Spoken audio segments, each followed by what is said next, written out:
إن الحمد لله نحمده ونستعينه ونستغفره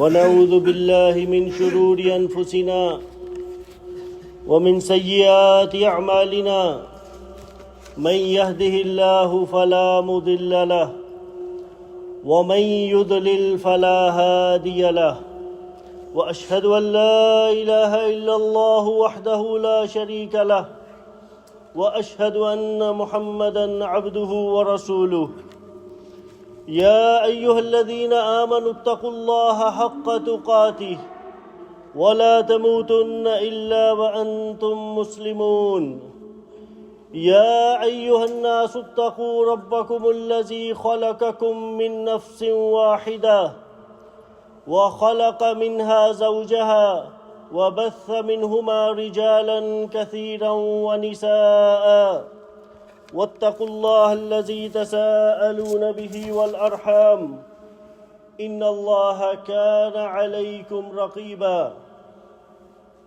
يا أيها الذين آمنوا اتقوا الله وقولوا قولا سديدا يصلح لكم أعمالكم ويغفر لكم ذنوبكم ومن يطع الله ورسوله فقد فاز فوزا عظيما أما بعد فإن أصدق الحديث كلام الله وخير الهدي هدي محمد صلى الله عليه وسلم وشر الأمور محدثاتها وكل محدثة في دين الله بدعة وكل بدعة ضلالة وكل ضلالة في النار أجارني الله وإياكم من البدع ومن الضلالات ومن النار معشر المسلمين عباد الله أوصيكم ونفسي بتقوى الله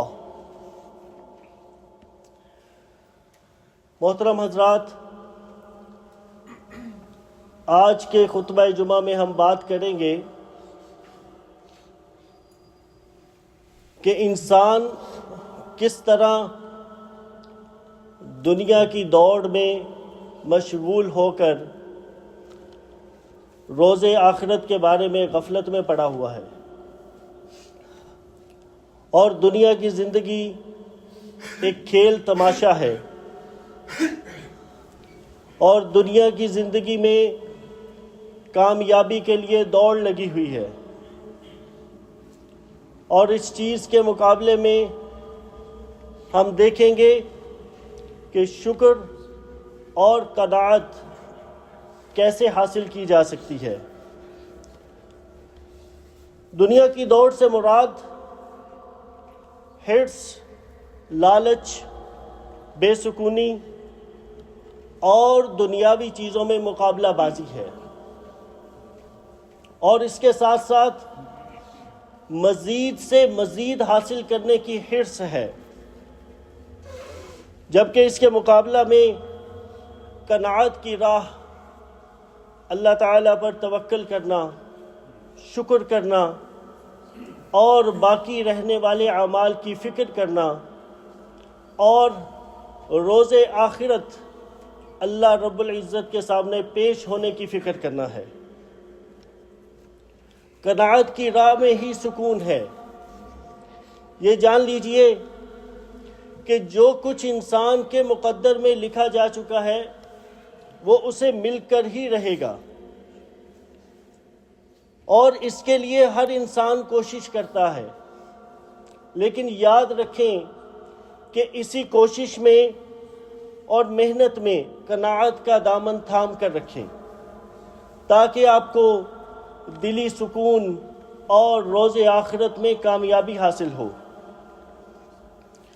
عقل مند انسان وہ ہے جو اپنی توانائیاں فانی چیزوں کے پیچھے ضائع نہیں کرتا،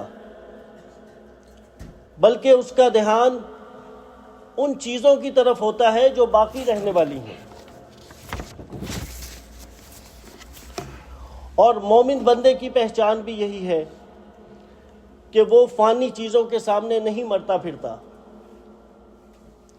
باقی رہنے والے اعمال میں اللہ رب العزت کا ذکر ہے،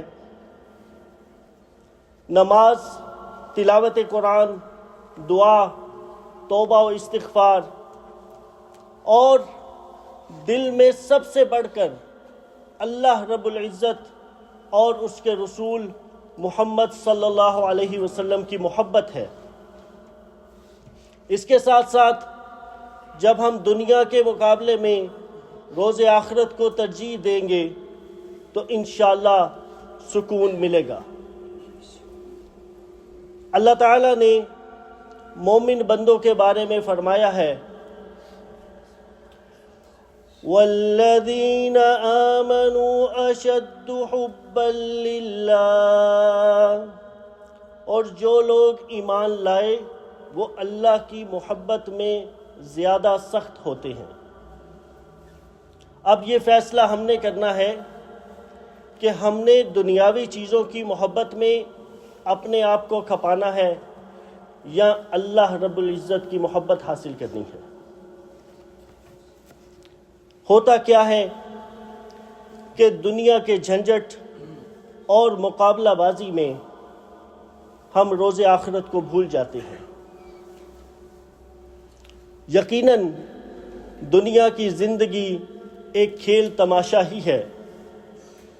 کہیں بچوں کی پڑھائی کی فکر ہے، اپنے کاروبار کی فکر ہے، مکان بنانے کی فکر ہے، اپنے آپ کو سیٹ کرنے کی فکر ہے، یہاں تک کہ ہم سب جانتے ہیں کہ زندگی میں آنے والے ایک لمحے کا بھی بھروسہ نہیں، لیکن پھر بھی ہم مال و دولت جمع کرنے کے چکر میں قبر تک جا پہنچتے ہیں۔ اس کے بعد صحت خراب ہونا شروع ہو جاتی ہے اور پھر صحت بحال کرنے کے لیے پیسہ لگاتے ہیں، اور آخر کار انسان ہمیشہ کے لیے موت کی وادی میں چلا جاتا ہے۔ ایک بات یاد رکھیے کہ مال و دولت کو اخلاص کے ساتھ اللہ کی راہ میں خرچ کرنا، یہی آپ کا حقیقی بینک بیلنس ہے۔ اللہ تعالیٰ کا فرمان ہے، وَمَا أُوتِيتُم مِّن شَيْءٍ فَمَتَاعُ الْحَيَاةِ الدُّنْيَا وَزِينَتُهَا وَمَا عِندَ اللَّهِ خَيْرٌ وَأَبْقَىٰ أَفَلَا تَعْقِلُونَ۔ اور تمہیں جو کچھ دیا گیا ہے صرف زندگی دنیا کا سامان اور اسی کی رونق ہے۔ ہاں، اللہ رب العزت کے پاس جو ہے وہ بہت ہی بہتر اور دیر پا ہے۔ کیا تم شعور نہیں رکھتے؟ ایک بات یاد رکھیے کہ جو انسان دنیا کو ترجیح دیتا ہے وہ ہمیشہ بے سکونی میں رہتا ہے، اور دنیا کو ترجیح دینے کے سبب روز آخرت سے غفلت کا شکار ہو جاتا ہے، اللہ تعالیٰ کی یاد سے لاپرواہ ہو جاتا ہے۔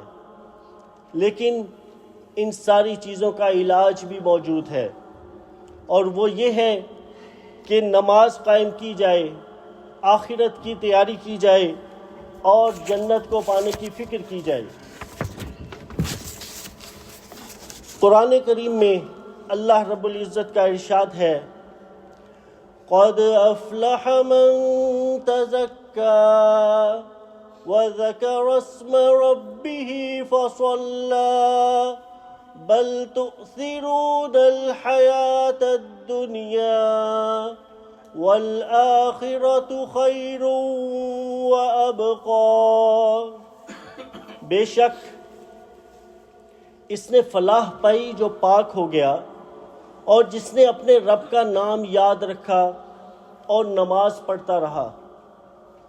لیکن تم تو دنیا کی زندگی کو ترجیح دیتے ہو، حالانکہ آخرت بہت بہتر اور زیادہ باقی رہنے والی ہے۔ مال و متاع اور اولاد وغیرہ دنیا کی زینت ہے۔ ایک بات یاد رکھیے کہ زینت ہمیشہ باقی نہیں رہتی، لیکن انسان اتنا زیادہ دنیا میں ڈوبا ہوا ہے کہ اس نے دنیا کی زینت کو حقیقی سمجھ لیا ہے۔ دنیا کی شان و شوکت میں کھو کر نیک اعمال سے لاپرواہی کرنے میں لگ گیا ہے، جبکہ نیک اعمال ہی وہ ہیں جو باقی رہنے والے ہیں اور آنے والی زندگی میں بھی اجر و ثواب کا باعث ہیں۔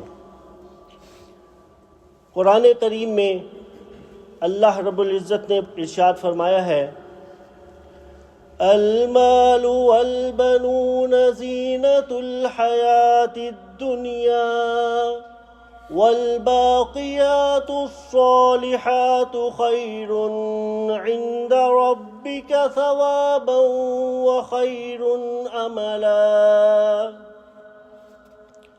مال اور بیٹے دنیا کی زندگی کی زینت ہیں، اور آپ کے رب کے ہاں جو باقی رہنے والا ہے وہ نیک اعمال ہیں جو امید کے لحاظ سے بہت اچھے ہیں۔ اب وہ نیک اعمال کون سے ہیں؟ سیدنا عثمان رضی اللہ تعالی عنہ سے پوچھا گیا کہ الباقیات الصالحات کیا ہیں، باقی رہنے والے اعمال کون سے ہیں؟ تو انہوں نے فرمایا، لا الہ الا اللہ، سبحان اللہ والحمد للہ واللہ اکبر، ولا حول ولا قوة الا باللہ۔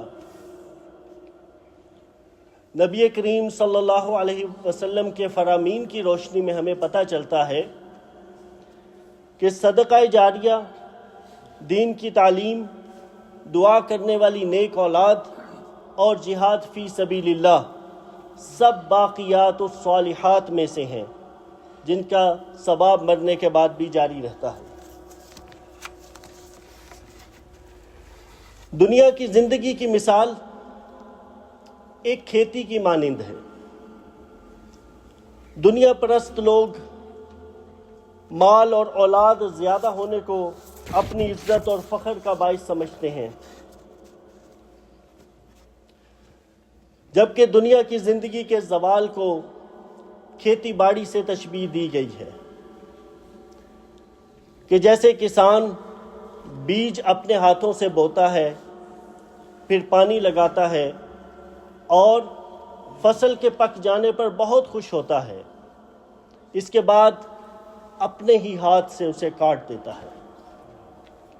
بس یہی مثال دنیا کی زندگی کی ہے۔ قرآن کریم میں ارشاد ہوتا ہے، اعلموا انما الحیاۃ الدنیا لعب ولہو وزینۃ وتفاخر بینکم وتکاثر فی الاموال والاولاد۔ جان لو کہ دنیا کی زندگی ایک کھیل، تماشا، زینت، فخر کا باعث اور تمہارا آپس میں مال اور اولاد میں ایک دوسرے سے کثرت جتلانے کی کوشش کرنا ہے۔ اس آیت کریمہ میں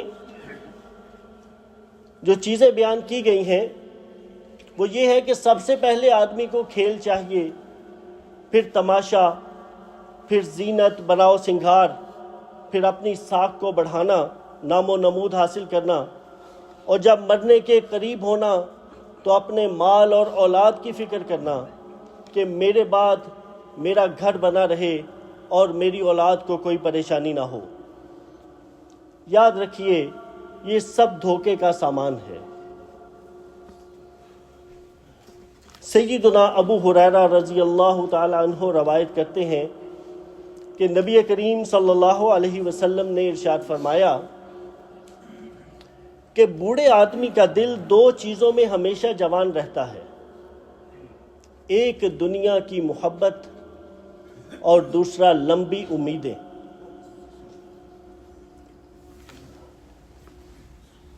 امام سفیان ثوری رحمہ اللہ زہد و قناعت کے بارے میں کیا خوب فرماتے ہیں کہ زہد ہلکا کھانے اور کھردرا کپڑا پہننے کا نام نہیں ہے، بلکہ کم امیدیں رکھنے اور موت کو یاد کرنے کا نام ہے۔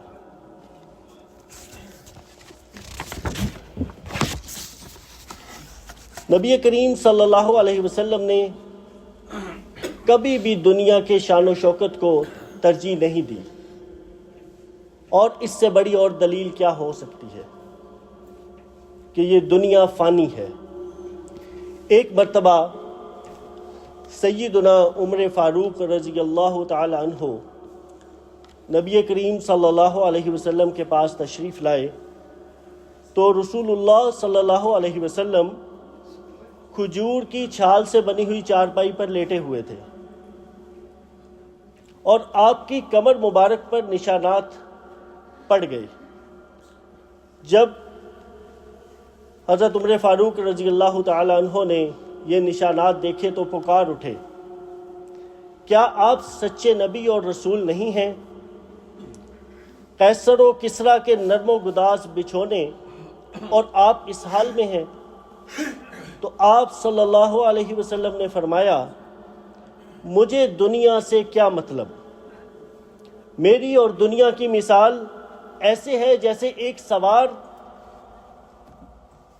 سفر کر رہا ہے اور کچھ دیر کے لیے ایک درخت کے نیچے سایہ حاصل کرنے کے لیے بیٹھتا ہے اور پھر وہاں سے چلا جاتا ہے اور درخت کو اسی جگہ چھوڑ دیتا ہے۔ یعنی دنیا جو ہے وہ ایک وقتی رہنے کی جگہ ہے۔ اللہ تعالیٰ سے دعا ہے کہ وہ ہمیں سن کر عمل کرنے کی توفیق عطا فرمائے۔ اقول قولی ھذا واستغفر اللہ لی ولکم ولسائر المسلمین فاستغفروہ انہ ھو الغفور الرحیم۔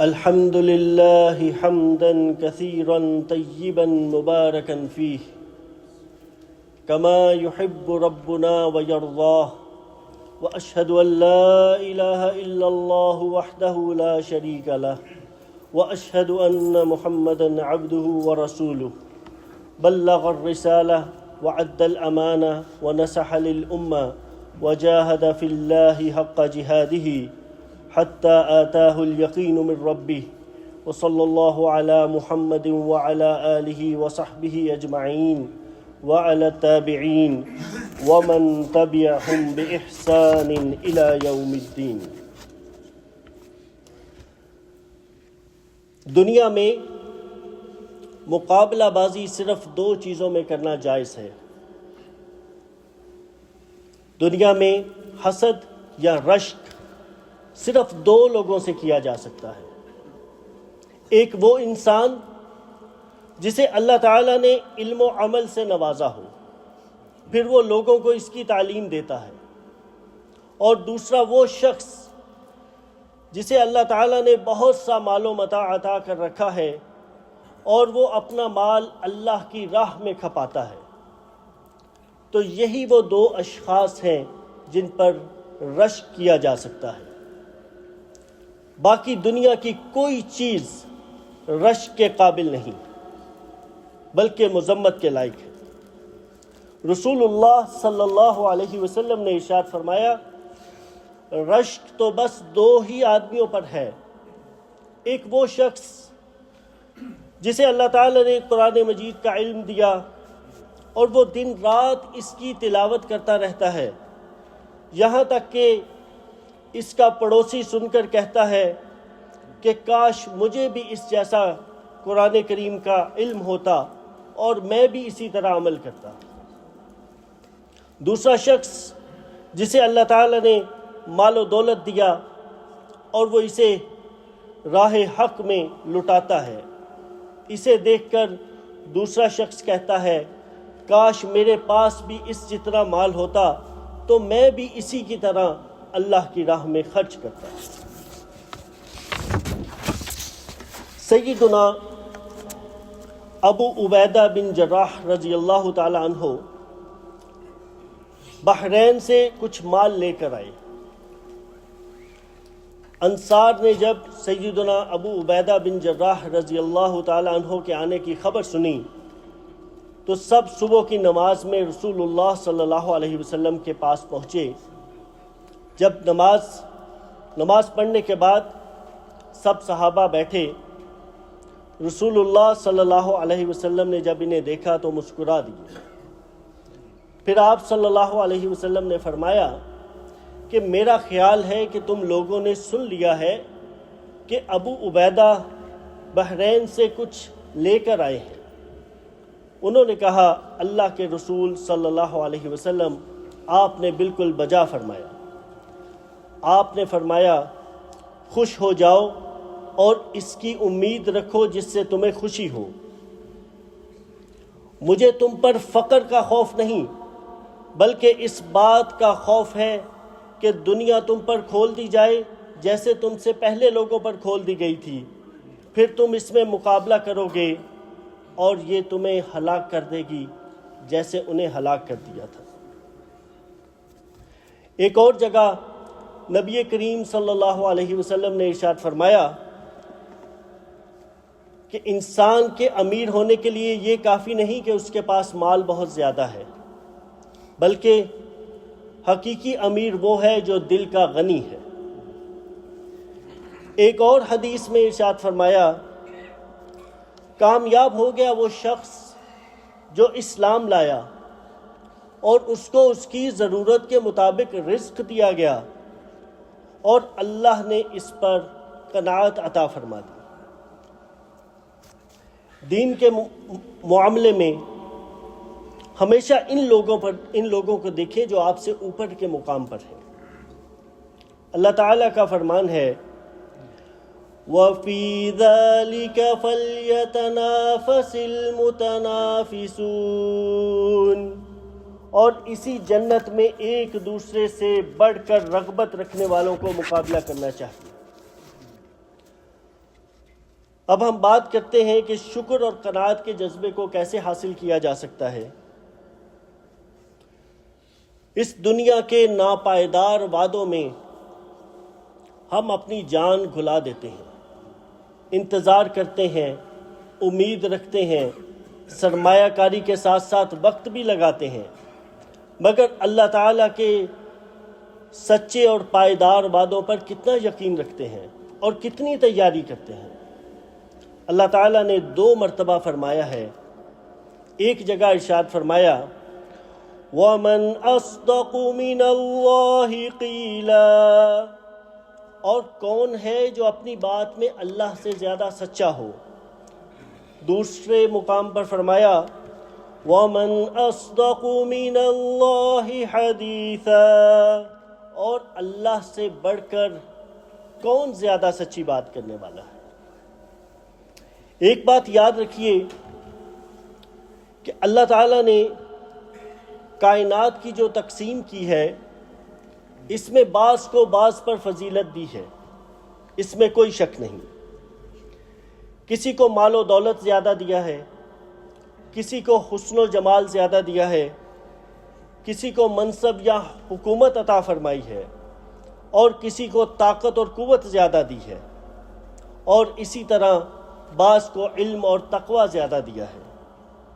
یہاں تک کہ انبیاء کرام علیہم السلام میں بھی بعض کو بعض پر فضیلت دی ہے، جیسے بعض کلیم اللہ ہیں، بعض ذبیح اللہ ہیں، روح اللہ ہیں، خلیل اللہ ہیں، اور بعض خاتم النبیین ہیں صلی اللہ علیہ وسلم۔ سیدنا ابو ہریرہ رضی اللہ تعالیٰ عنہ فرماتے ہیں کہ نبی کریم صلی اللہ علیہ وسلم نے ارشاد فرمایا کہ اللہ تعالیٰ تمہاری صورتوں اور مال کو نہیں دیکھتا، بلکہ تمہارے دلوں اور اعمال کو دیکھتا ہے۔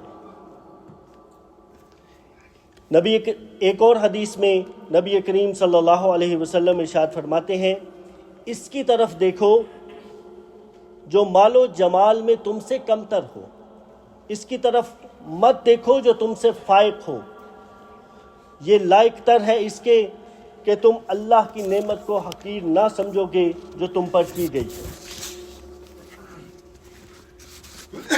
ایک اور حدیث میں ارشاد ہوتا ہے، نبی کریم صلی اللہ علیہ وسلم نے فرمایا، جب تم میں سے کوئی شخص کسی ایسے آدمی کو دیکھے جو مال و دولت اور شکل و صورت میں اس سے بڑھ کر ہے، تو اس وقت اسے ایسے شخص کو بھی دیکھنا چاہیے جو اس سے کم درجے کا ہے۔ خطبے کا لب لباب یہی ہے کہ ہمیں زیادہ سے زیادہ اللہ رب العزت کی طرف رغبت رکھنی چاہیے۔ قرآن کریم میں بھی ارشاد ہوتا ہے، فَإِذَا فَرَغْتَ فَانصَبْ وَإِلَىٰ رَبِّكَ فَارْغَب، لہٰذا جب آپ فارغ ہوں تو عبادت میں مشقت اٹھائیے اور اپنے رب کی طرف راغب رہیے۔ اللہ تعالیٰ سے دعا ہے کہ وہ ہمیں سن کر عمل کرنے کی توفیق عطا فرمائے۔